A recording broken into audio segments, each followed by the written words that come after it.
Hi, my name is Grace and welcome to my channel. Okay, but seriously, today I thought I would do something a little bit different. I thought I would talk about college. Because, you know, I feel like I should tell you where I'm going to college and also kind of sort of explain my college journey, how I got to where I'm going, and any tips I have for those of you who are applying to college. Let's begin. I applied to 15 schools. I applied to 7 safeties, 6 reaches, and 2 matches.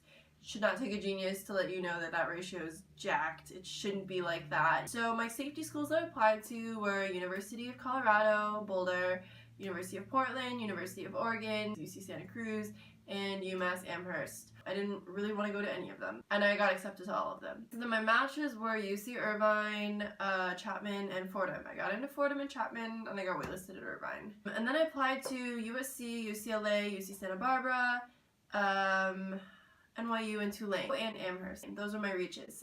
I got waitlisted and / rejected from every single one of them. I got waitlisted from Tulane, Santa Barbara, and NYU, and I got rejected from UCLA, USC, and Amherst. The reason I did that like breathy little pain laugh is because I applied to UCLA and USC for art. So I applied to their art schools that are pretty good because, you know, I thought I like art. Might as well give it a try, right? Wrong. Bad plan. I mean, obviously, I'm not an admissions counselor. I don't really know what they're looking for, but in my opinion, they're really looking for people with great conceptual thinking, like really unique, crazy concepts, cool ideas. The technical side is important, but not quite as important. Unfortunately for me, I basically draw people and only people, and I draw like the same 3 people over and over again. Concepts are king, and like I was bad at them. So my portfolios to both of those schools, in my opinion, kind of reflect that, and so I'm not surprised that I didn't get into either one of them. But it still kind of hurts a little bit because when you get rejected for art, it's like, it's different than like getting rejected from English. When you get rejected from English, it's just like, oh, these like arbitrary things like your SAT and your GPA told us that, you know, you weren't like a good enough student for school. But if you get rejected for art, they're literally saying that your artwork isn't good enough or like it isn't creative enough, and like it hurts a little. It really does. Feels bad, man. So yeah, that was my college roundup. That's how the cookie crumbled. So where am I going? Well, I committed to Fordham for English. I wasn't super happy about going to Fordham, just because I didn't really want to go to another religious school, because I go to religious high school already, and I didn't really want to go all the way out to New York. I kind of wanted to stay on the West Coast, but Chapman was out of the question because it's like a really, really small environment, and I just don't want to do that either. And UC Santa Cruz didn't have my major. They had literature, and I don't claim to be super smart, but like, I know English is like an unmarketable degree and literature is like way worse. I kind of figured I was going to Fordham, submitted my deposit, but then I actually got an email on May 2nd from NYU asking if I was still interested in attending if I got off the wait list, because they had room at Tisch. So I filled out my NYU form to stay on the wait list. Like, I added my new accomplishments, I wrote a thing on why I wanted to go there.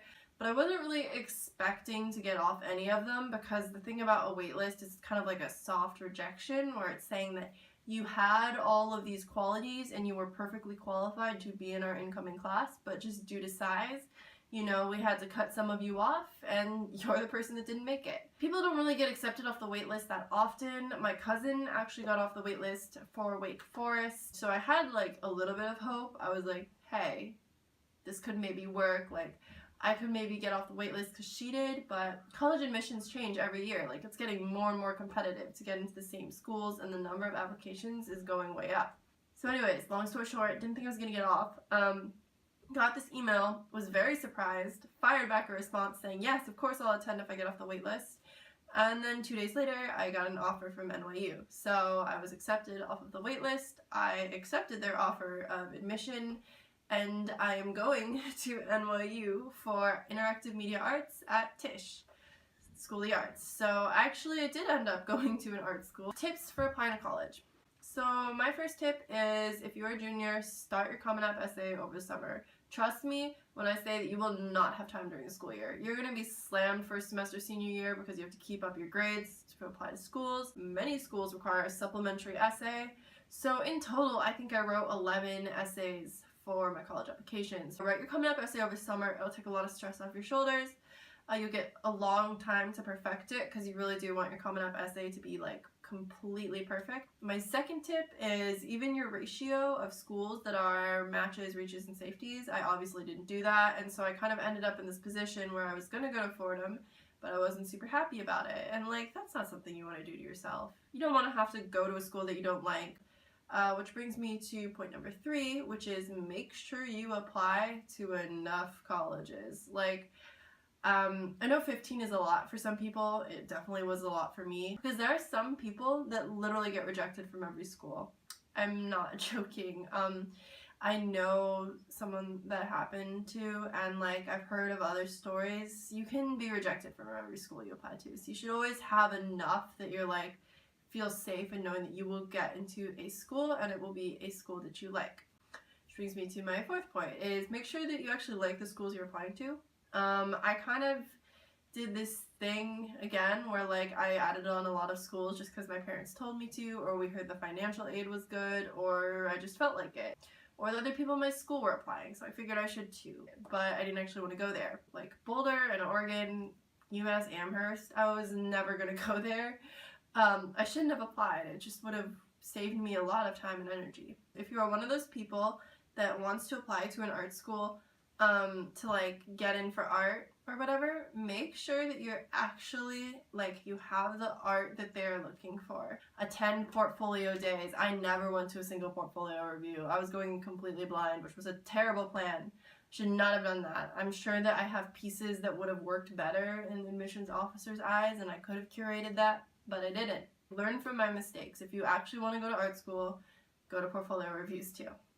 Make sure you get in your SAT subject tests if you're going to go to a school that likes to see them. A lot of schools I applied to wanted to see subject tests. So, and it would really suck to be limited in the schools that you can apply to because you didn't like take a stupid test. So make sure that you are filling all the requirements of the schools you apply to. I hope you guys enjoyed this video and that like there were some tips that could help you. I liked hearing about my own college journey. Yeah, thank you so much for watching. Bye!